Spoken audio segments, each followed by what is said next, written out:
Well, good evening, everybody, and welcome to BioTouch Healing's Health Condition Workshop on eyesight and other particular conditions. My name is Paul Bucky, and And good evening. This is Bev hello, Wood. Bev. Good Hello, to Paul. see you. Well, we're gonna go right into our workshop. We do want to let you know we have Orit. We had to tape her earlier. She's in Barcelona, Spain. And you'll notice little lines on her video. And we couldn't get rid of those. That was a Zoom glitch. But it's very interesting that it happened with her because she'll talk about the Bates method and exercises of the eyes. And those little lines are the same thing that happens if you wear the Bates glasses. You wear these little glasses, dark glasses, and they have little holes in them. So it creates these little lines and it makes your eyes change positions. And you'll notice after a while, you don't even notice the lines are there. So it So worked cool. out perfect. So let's go ahead and play her presentation. And Bev and I will be back to teach you the sets of points that work with eyesight. And hello, everybody. My name's Paul, and we have Orit Kruglansky. I think I pronounced it right. And You she's did. in Spain. She's in Barcelona, and she's going to share with us about eyesight conditions. We're having to tape this early because it's such a time difference. So, welcome, Orit. Thank you for showing up with us. Thank you for And inviting me. yeah, you bet. So we're just going to let her take off and talk about eyesight and how to improve it or how to work with it. Take it away. Okay, so my name is Orit, and I help people improve their eyesight. I work with the Bates method, which is based on improving seeing habits. And I used to wear pretty thick glasses. I had -8.5 diopter nearsightedness, and ding ding, I no longer use glasses after doing what I will teach you how to do very briefly. So I wanted to talk about a few things today, probably more than more than will fit into the time frame, but I think are really important to know about eyesight. I'm going to talk about refractive errors, which means that you would go to get your eyes checked, and the doctor or whoever would say your eyes are fine, you just need glasses, which is a weird thing to say because if your eyes are fine, why don't you see well? And I'll tell you why. But what I'm referring to as refractive errors are errors that have to do with the function of the eye or eyesight, but not with some organic condition like a disease or something like that, which I know that with BioTouch, you can help these conditions too. And actually, the Bates method does help for these conditions too. But I'm going to just talk about that thing where you're like, oh, your eyes are fine, you just need glasses because you've reached some certain age or because you were just genetically born that way or whatever the doctors will tell you. So I wanted to talk about this subject from three angles. I hope I make it. The first one is just the muscles and how it works. The second is seeing habits, how we use our eyes, which sort of explains why there's such a huge rise in eyesight problems in the last decades. And I also wanted to talk about the connection, the very, very important connection between eyesight and our emotions, which would be stress, fear, all these things that that are also on the rise in the last decades, in parallel to screen use, which is what people kind of imagine when I say I work with eyesight. They're like, "Oh no, the screens," and I'm like, "Okay, the screens," but there's other things going on. So first, I wanted to tell you how I got into this. And when I was about 25, I had chronic back pain. And the doctors told me that it would never go away and it's chronic and good luck with your life. Here are some pills for you. And then I started doing osteopathy and I cured my back. And then I started studying osteopathy because it seemed very interesting to me. And I learned that the body can heal itself. There are many ways that we can just kind of get out of our own way and let the body take care of the problems and heal itself. And then I wondered, because my teacher was wearing glasses, I was wearing glasses. A lot of people who were doing osteopathy were wearing glasses. And I was like, okay, the body can heal itself, but the eyes, what are they not part of this, like, healing themselves festival? And so I searched and I searched and I found a school that taught the Bates method. And with time and practice, I took off my 8.5 diopter glasses. First, I reduced the glasses to 7.5, to 6.5, 5.5. And then finally, I decided that I no longer need glasses, and I do not have glasses. I don't use them. I see a lot better than 8.5. I see very well. But probably if you compare the way that I see with someone with perfect eyesight, I do not have perfect eyesight. So that's like a question that everybody asks. It's like, but do you see perfectly? No, but I don't use glasses, and I don't bump into things, or I see the street signs and I can read, and I watch movies, and I recognize my friends or make new ones. So let's see. What I wanted to talk about first is just how the eyes work. But the interesting thing about how the eyes work is that actually we do not see with our eyes. There's a small percentage. The eyes collect the information, but actually the image is formed in our brain, in the visual cortex. So the idea that the eyes are responsible for vision is correct in the sense that without the eyes, there is no vision, but it's mostly dependent on the brain and on the mind. I have an eye here that I took out of one of my patients. No, it's like took out of one of these. Sorry. And so you can see there's these 4 muscles that go around the eye, like one up, down, left, and right. And these muscles are used to point the eye in the different directions. If you kind of imagine like you're pulling something in that direction, that direction, that direction, that direction, this moves the eye. Now, this eye model is not so good. So there's one muscle missing. That's the muscle that goes around the eye, actually 2, the oblique muscles, that spin the eye around. Okay, so with these 6 muscles, we can move the eye in all directions. But the thing is, if there's chronic tension in these muscles, they actually deform the shape of the eye, which is when I went to the doctor when I was little and I had my glasses, that were my eyesight that was getting worse and worse.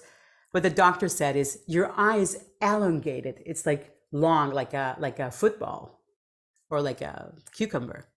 So why is the eye elongated? It's because the oblique muscles are squeezing it, and so it becomes longer. And if, on the contrary, the doctor says your eye's too flat, then it's the recti muscles, the muscles that go around, that are kind of like squeezing it and making it flatter.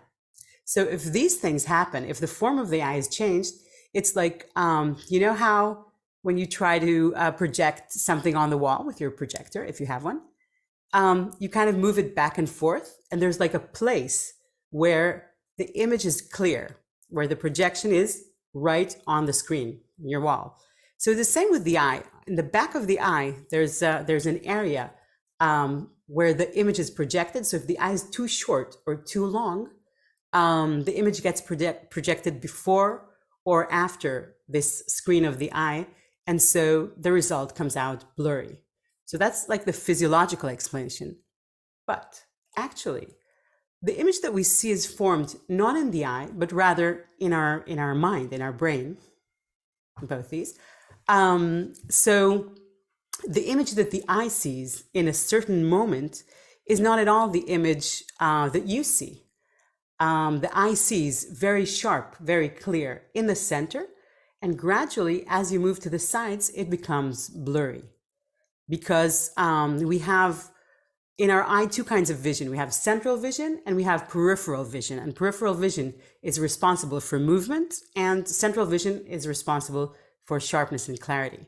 So actually what the eye sees in one moment is just like a very full color center, sharp center, and all the rest is progressively blurrier. And nobody sees like that. Not even the people with the highest, the worst refractive error see black and white, blurry, and in the center sharp. So that's just the information the eye collects. And then in your brain, in your visual cortex, the image is formed not only from what you see now, but also from what you know about the world, from what you remember from a moment ago that you saw, from what you think about the world, what you believe about the world. So that's like where it gets really interesting. So if you take the physiological part and you're like, okay, what do you do to help my eyesight? I'll say, I help you release the muscles, stop squeezing the eye, and then the eye becomes like the right form, and you can see again because the image falls on the screen. That would be just like a technical explanation. That's pretty correct. So the first thing that's important to know about eyesight, and that's when you're relaxed, when your eyes are relaxed, when you are relaxed, you see well. So the first thing, and maybe the most important thing, like the umbrella to everything I teach, is that eyesight improvement is relaxation, which means that not only does your eyesight become better, but also you feel more relaxed, better, and more at ease, more at peace with the world around you. So we'll get to that when we get to the emotions, if I manage to get there. So relaxation is the key to eyesight improvement, and anything that relaxes you is good for your eyesight. So everybody who's doing any kind of yoga, exercise, stretching, dancing, partying, whatever feels really good for you with your glasses, you're missing an opportunity for your eyes to improve. Because if you relax and you invite the eyes to join in that relaxation, then the eyes can improve. But if you have the glasses on them, you're kind of like they're stuck in a position that's the position that the glasses require in order to see clearly. So what are the good seeing habits that I can teach you right now that will already be good for your life, for improving your eyesight? So the first one is relaxation. Anything that you do that's relaxing, but also relaxation for the eyes specifically can be relaxing the eye by closing the eyes and covering them with the palms of your hand, with the darkness, the warmth, the energy from the hands, and just the rest of not having to do anything. This thing called palming is very good for your eyes and very relaxing. But also, using the eyes correctly is relaxing for the eyes. We tend to think of relaxation or rest as something that you do when you're like lying down, not doing anything. But actually, there are many parts of the body that are not interested in stopping in order to relax. For instance, you would never think of stopping your heart from beating in order to give it a rest. You would never think of, hold your breath to let the lungs have a day off, right? So the eyes don't want to stop moving. The eyes want to move. What do we usually do? What am I doing right now? I'm looking at a screen that's in a fixed distance from me, and I'm probably not so interested in what's around it because I'm very concentrated in, trying to organize my ideas or talk or, make sure my hair's looking right or whatever. So I'm focusing on the same distance without moving my eyes a lot. But if you think about going outside for a walk, which is where eyes work naturally the way they were intended to, there's always something going on somewhere. It's never at the same distance. It's rarely just in front of you. There's, a bird flying, a dog, a lady with a strange hairdo, cute looking puppy, leaves falling from a tree, kangaroos, whatever you have around there. So really the eyes just go all over the place. So the first habit that's really bad for the eyes, and that's where when people say screens, I kind of smile because people blame the screen, but it's really the way we use the screen, the way we look at the screen, like this fixed, intent look, and we don't blink, sometimes don't breathe either. We don't look to the sides.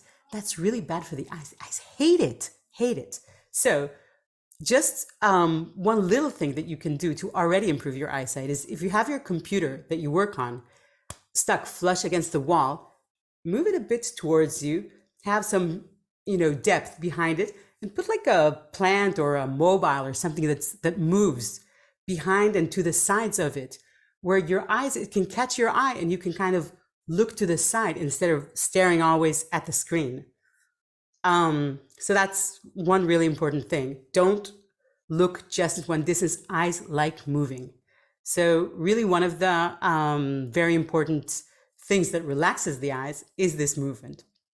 The other thing that relaxes the eyes is using correctly this central vision, this clear central vision, and the peripheral vision. So as a society, we're really interested in central vision, and we kind of forget about peripheral vision. And if you imagine that you're walking, like, looking at your cell phone or something like that, then this is the cell phone is the only interesting thing, and you really don't care so much what's going on around you. But in order to maintain the balance, the eyes need to be aware, or need you to be aware, interested in what's happening in the periphery, and moving this central point, as I said before. So the thing that we need to remember when we look at stuff is that a phone or a screen or even a book, we're going to be old-fashioned here, is huge for the eyes. For the eyes, a book, every letter is like a country for the eyes. It's not just one thing. We kind of look at a book or look at a phone and we think it's like one thing, and we try to like take it all in, and then we forget the periphery. But our vision, our central vision, is so small. It's like the sharpened point of a pencil. It's really, really small. And in every letter, if you even like think of a letter as small as you can imagine it, and then think of the bottom part of it and the top part of it, you can distinguish these two places. It means that when you look, there are two different places for the eyes. So all this detail gets kind of lost in the way that we use our eyes. We use them in like a general way in the like center of the center that's like the center and the central periphery, and we just don't care what's happening around us. Also because we live kind of like boring lives in terms of periphery, because we're inside. There's nothing happening in the walls of your house. And again, if you imagine yourself outside, the periphery is super interesting. There's always something coming from there, going there. It's really, really, there's always action there. And we just have like kind of walls. So we have to kind of remember to make this periphery interesting. So again, things that move, things that are alive, plants. I love having plants.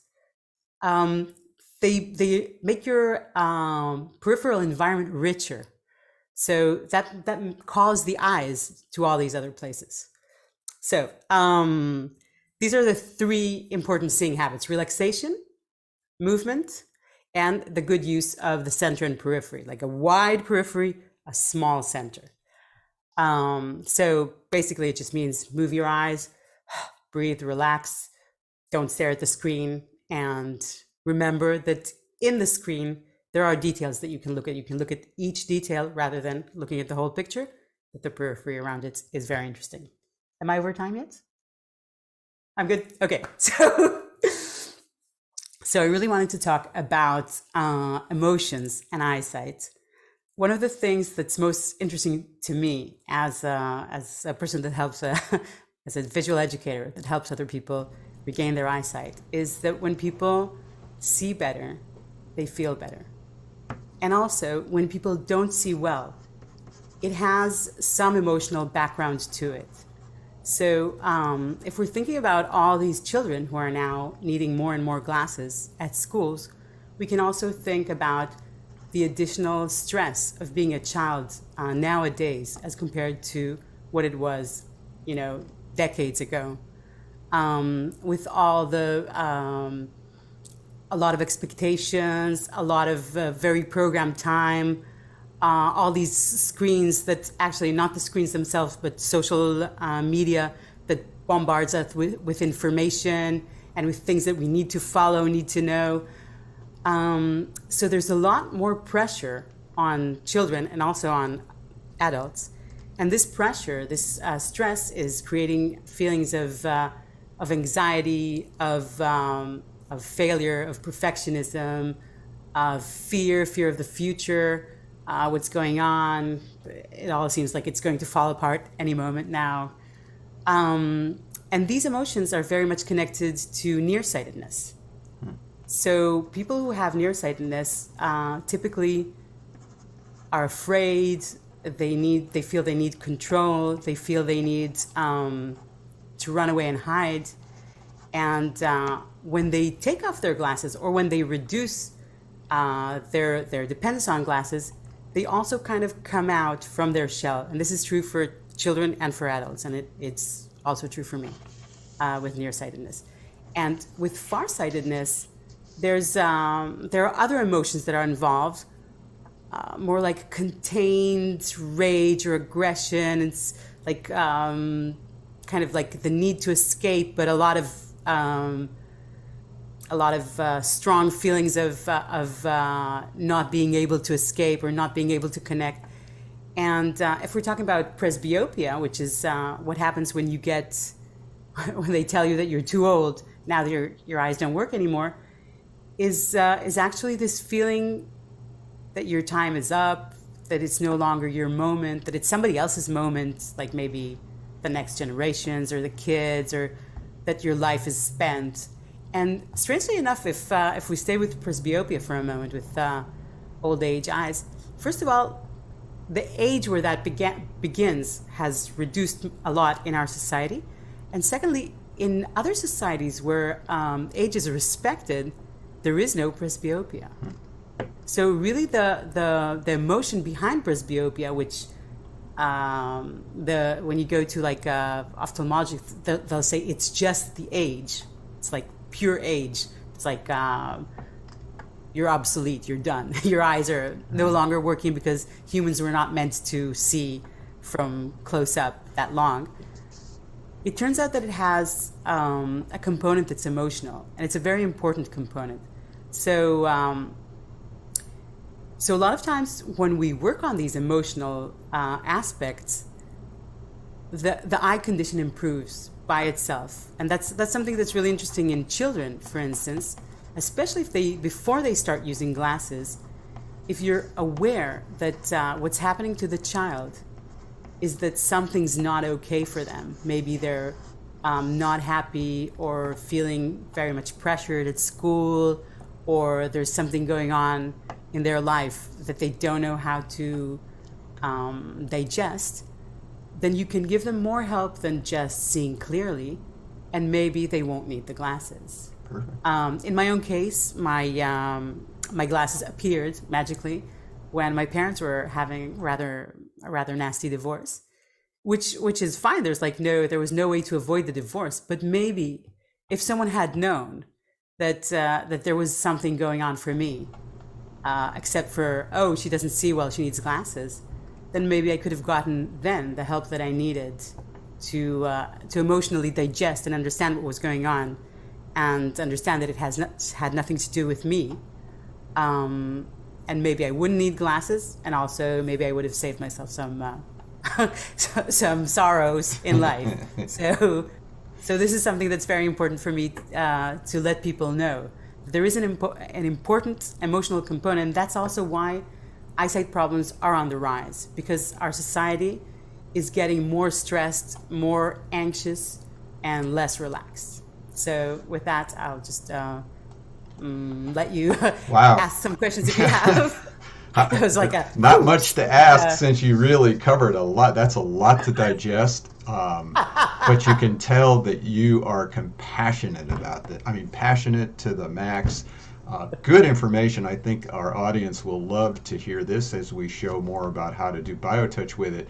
For those who are listening and aren't seeing, Orit has a website, Orit Ojos. It's ORIT. Oh, no, no, no. Put iseeclearly.org. Sorry. Oh, I okay. I thought you had my English website. Oh, I see clearly, just like I see clearly, right. like I with an I, see SEE clearly. Okay. Well, even That's if my you go to the Orit one, there's a link on there that says go to my English website. So, that is true. so either one. The key is if you want personal help from her, contact Orit. And e- everything you talked about is it's so exciting for us to learn as we do biotouch. You know, it crystallizes why we do the sets that we do to help. I mean, we do the eye set, we do the headset for the whole stress reduction, but even when we touch the eyelid, we have them close their eye. And you talked about, you know, just that little darkness thing. So it, it's magical. Everything you shared is magical, and it takes it. We can take control of our eyesight, and that's nice to hear. You're inspiring, Orit. Thank you. Thank you, thank you. I hope people. I mean, you can contact me. I'll be happy to help you. And I hope you also think about eyesight in a different way. I mean, for some reason, it just seems like stuck. Yeah, Everybody's like, there's nothing you can do with eyesight. And there's correct. so much you can do with eyesight. Actually, there's so many ways that you can help your eyesight. And BioTouch seems like an amazing way to do it. Yeah, Just by these like light touches, you can just release those tensions accumulated in the eyes. I'm trying it right now. Well, good. Let us know how it is, and hopefully we'll have you back on again because that was just, I know you were a storehouse of information. You gave us some good tools also. So, again, thank you from Barcelona, and we'll talk to you soon, Orit. Thanks. Woo! There you go, folks. That's the Now, second time I've heard it. I just like me too. absorbing all that information.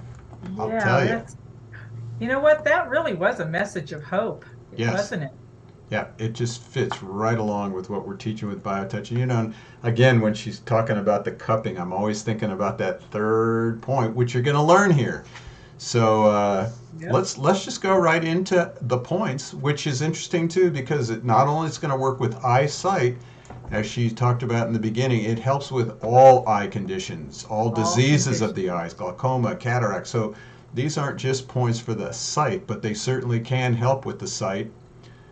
Just a little testimonial. If you look at our website, we had a man who was blind who began to see. So anything is possible. And we're going to have Bev teach you the sets of points for eyesight. So take it away, Bev. All right. So hopefully you have a workbook with you. If not, well, you can follow along with us. We've put together the workbook with pages, mostly pages from our manual, but I just wanted to kind of go over it in case you're new and you're joining us for the first time. So we always have the front page, which is dedicated to the condition itself. So you'll notice the eyesight conditions and just a really nice kind of comprehensive overview of whatever the condition is that we're going to be presenting. So the first page that we really want to look at is it's called page number 6 in the workbook, and it's an introduction to BioTouch. What is BioTouch? So we like to go over these 4 bullet points because it will give you just an overall essence, a feeling of what BioTouch is doing here for us. So basically, it is a simple, it's a hands-on healing technique. Take the first 2 fingers of your hands and you lightly touch on the skin. In fact, the definition of BioTouch is one person touching another person lightly on the skin. So it takes 2. This is a relationship that BioTouch brings us into. And of course, right from the get-go, we always have a question: can you do it on yourself? And the very first thing that we like to kind of remind people is the very definition of BioTouch involves 2 people. We always say, though, if you can reach those specific points on yourself and you want to, well, it doesn't do anything harmful. Is it working? We don't know, but if you feel like you want to do that, that's fine. Just know that BioTouch is a relationship of healing between two people. And that's the beauty of it. It almost forces us to come into that relationship. So let's look at the first bullet. It says it's easy to learn. And we have indeed had children learn and practice BioTouch, become certified. I always like to think that BioTouch really helps us. It supports the child in each of us. And so, of course, it's easy to learn because we know that it's already innate in each of us. The second bullet, it's a complement to any healthcare program. Over the years, we have expanded that. We understand that it is really a holistic system, and it is integrative. So it works, as it says, with any program. Whether it's a specific diet, you're under doctor's care, you're doing other healing modalities, whatever it is, BioTouch is only going to enhance and help that process. The next bullet, BioTouch has no levels of ability. This is really the magical thing about BioTouch. It is meant for each of us to have, to learn, to use, practice in our lives with everyone that comes into our sphere of influence. We already have within us, each of us, the ability to do BioTouch. And there's no levels of ability. Once you learn the technique, that's it, you've got it. You can begin to use it immediately and be immediately effective the very first time you touch. And BioTouch requires no special preparation. There's no belief or state of mind in order to be effective with BioTouch. You don't have to clear yourself or prepare a space. What I love about BioTouch is that it meets the need of the moment. If somebody is experiencing pain or stress, you can literally begin to touch on the skin, do BioTouch, and help someone. So this is, the whole comprehensive package is meant for humanity, not specific groups of people who can either afford it or who has the time to learn things or, go through all those levels. This is immediate. It's just, it belongs to all of us. So having said that, let's begin. When you begin to practice BioTouch, it's just a few simple little things that we remind you of. You always wash your hands before you begin a session. Again, it is one person touching another. You always begin a session with the greeting, which is the first set we're going to learn in a few minutes. And then use the first two fingers, touch lightly on the skin like a butterfly. And then the sets of points that are here to help these conditions, specific sets of points. You want to hold those points 6 to 8 seconds. So again, BioTouch can be practiced anywhere, anytime, with anyone.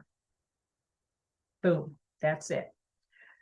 So let's move to the next page, which we don't really go over this. We use this when we teach BioTouch, but we always like to bring your attention to these first two bullets. These terms are used to help us to, it's a description of how we touch in BioTouch. So the first one we want to talk about is the associate. The two people that are involved in this relationship. One is the associate, which is the person that is actually giving or performing the sets of points for another person. And we use this term because it's a convenience, of course, but if you'll notice that the dictionary describes an associate as one having in company with another implying an intimacy or equality. And number 2, having an interest in common with another. And one of the things that we all come to realize is in that relationship, equality happens. That's a true relationship. You're giving and receiving. The receiver of that biotouch is called the recipient. So we have the associate and the recipient, and they make up that relationship. And it's really hard to tell who's giving and who's receiving. That's the beauty about biotouch. So the one touching, for convenience, we call that person the associate. So let us move on to the first set called the greeting. And this is the key that begins the whole process. It is for the bringing the associate and the recipient into a harmony with each other.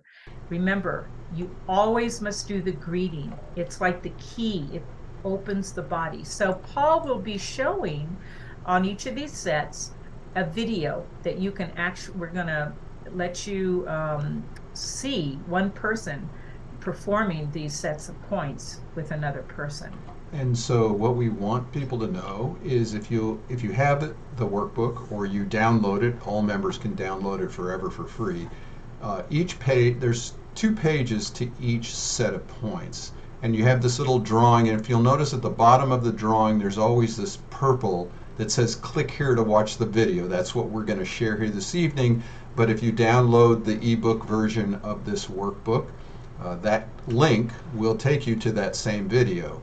And the second page of that set has the words of where those points are, and those words are exactly the same as the video. So you can't mess it up.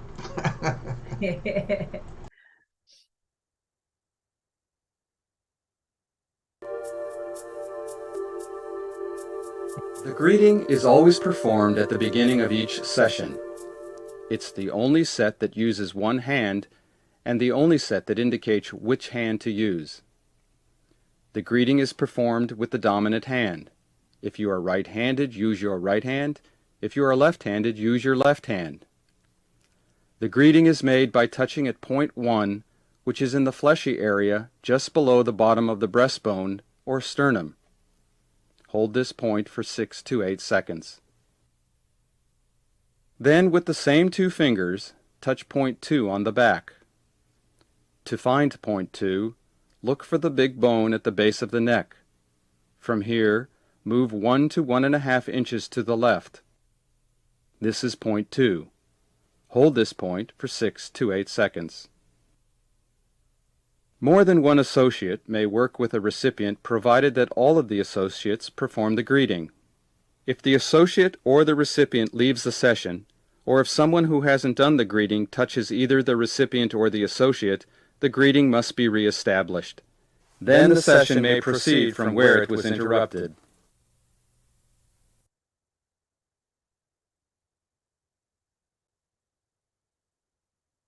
Okay. So, of course, the first set that we put these workbooks together based on the sets of points that we feel are the immediate go-to for that condition. You can, of course, add anything you want, but so the eye set, of course, that's the first thing maybe you want to do after the greeting, because it addresses all of those conditions of the eyes. So let's go ahead and The eye set is performed on the same side of the head. It may be used to address any type of eye conditions. Hold point X is located on both sides of the head and may be found in either of the following ways. Place the first 2 fingers of one hand in the indentation beside the neck muscle at the base of the skull, then slide the fingers up the back of the skull over a The eye set is performed on the same side of the head. It may be used to address any type of eye conditions. Hold point X is located on both sides of the head and may be found in either of the following ways. Place the first two fingers of one hand in the indentation beside the neck muscle at the base of the skull, then slide the fingers up the back of the skull, over a rise in the bone, to a very definite valley or dent, which is hold point X. Another way to find X is to estimate a point about 1/3 of the way down from the top of the ear and 1 to 1.5 inches behind the back edge of the ear. Again, there is a definite valley or dent in the skull, and this is hold point X. It is also the same as point 4 of the head set. To perform this set, hold X and touch points 1 through 4, which are on the same side of the head as X. These points are in a line beginning at point 1, which is just in front of where the ear meets the face. Point 2 is halfway between point 1 and the outside corner of the eye. Point 3 is at the outside corner of the eye. To touch point 4, ask the recipient to close their eye and touch on the recipient's closed eyelid. This is a sensitive area, so work gently.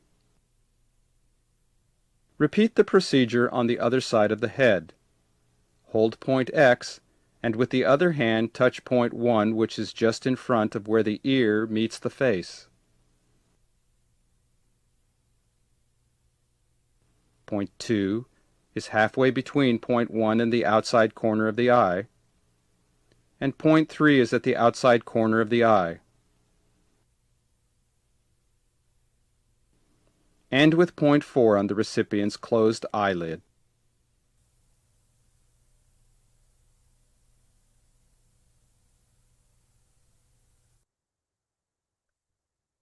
All right. So remember, Orit was saying that relaxation was a key to better health for the eyes.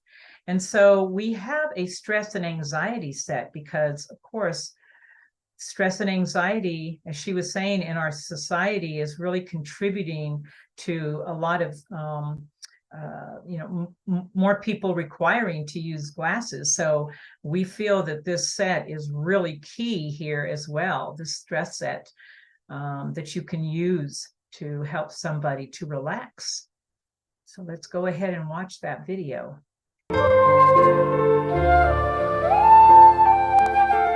The stress set may be used to address any manifestation of physical, emotional, or mental stress, as well as anxiety and shingles.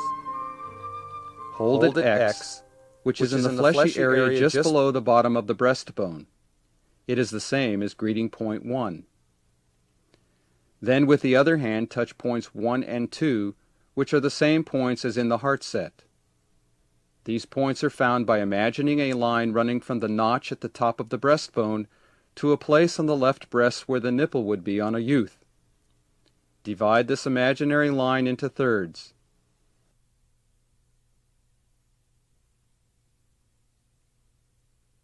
Point 1 is at the top of the first third.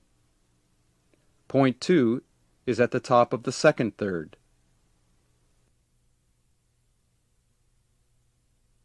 These points may be touched repeatedly, and remember to touch each point for at least 6 to 8 seconds.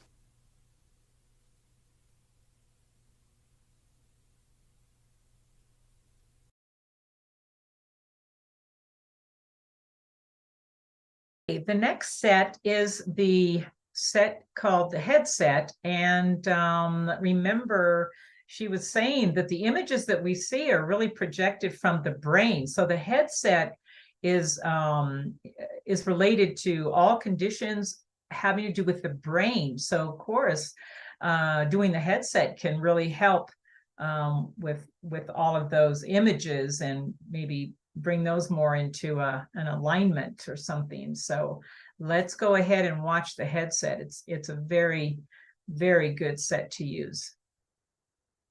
The headset can be used to address conditions related to the brain. There are 4 steps in this set. In step 1, use through fire to touch points A and A. Point A on the back of the head is in the center of the neck at the base of the skull. Point A on the front of the head is at the center of the forehead, where the forehead begins to curve to the crown.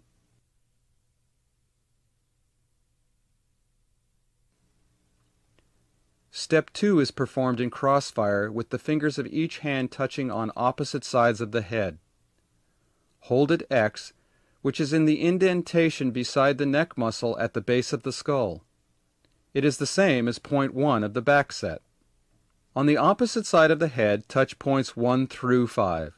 Points 1, 2, and 3 are on the ridge line formed where the skull curves up toward the crown. Point 1 is above the outside corner of the eye on the ridge.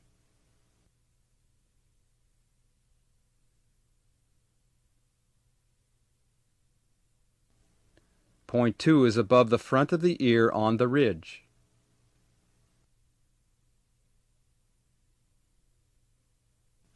Point 3 is above the back of the ear on the ridge.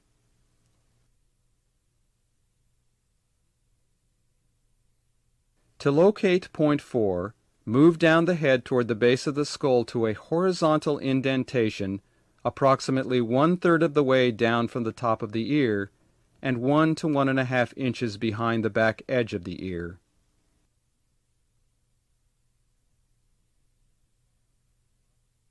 Point 5 is opposite hold point X at the base of the skull. Point 5 now becomes the new hold point as points 1 through 5 are touched on the opposite side of the head. In crossfire, touch point 1 above the outside corner of the eye on the ridge. Point 2 above the front of the ear on the ridge. Point 3 is above the back of the ear on the ridge. Point 4 is a horizontal indentation approximately 1/3 of the way down from the top of the ear and 1 to 1.5 inches behind the back edge of the ear. And point 5 is opposite hold point X at the base of the skull. Step 3 is performed in matching fire, touching points 1 and 1,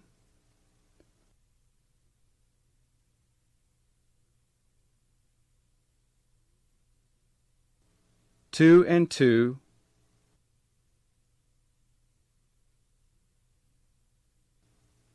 3 and 3,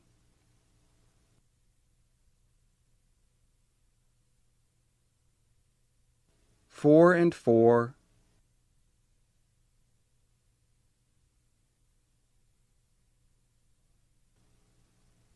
5 and 5. Finally, in step 4, place the open palms of both hands on the head covering points 1 through 3. Be careful, don't let your hands touch each other.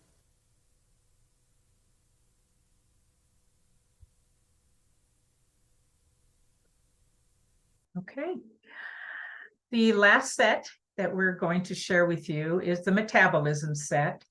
And this is great for everything, really. It helps the body to decide what it wants and what it needs. So whenever you do the metabolism, whatever's going on in the body, including the eyes, this will really help to support that. So let's go ahead and watch that last video here. The metabolism set can be used to help the body assimilate what it needs and eliminate what it doesn't need. The metabolism set has 2 steps. Step 1 involves touching points in matching fire along the large muscles on the front of the neck. Points 1 and 1 are located above the collarbone in the soft indentations on both sides of the notch at the top of the breastbone. Points 2 and 2 are halfway up the neck on the front of the large muscles. Points 3 and 3 are at the top of the neck on the front of the large muscles. The second step involves holding a point on the front of the body and touching points next to the spine on the back. Hold point X on the front of the body is on a line directly between where the nipples would be on a youth and is 1 to 2 inches to the left of the breastbone. Another way to find X is 1/3 of the way up the breastbone from greeting point 1 and 1 to 2 inches to the left of the breastbone. The points on the back are located next to the spine, forming a rectangle around the breakover point. The breakover point is where the bottom of the rib cage joins the spine and can be found by imagining a line directly through the body from greeting point 1. To perform step 2, find hold point X on the front of the body and touch points 1 through 4 on the back. Point 1 is approximately 1 to 2 inches up from the breakover point on the left spine muscle. Point 2 is directly across from point 1 on the right spine muscle.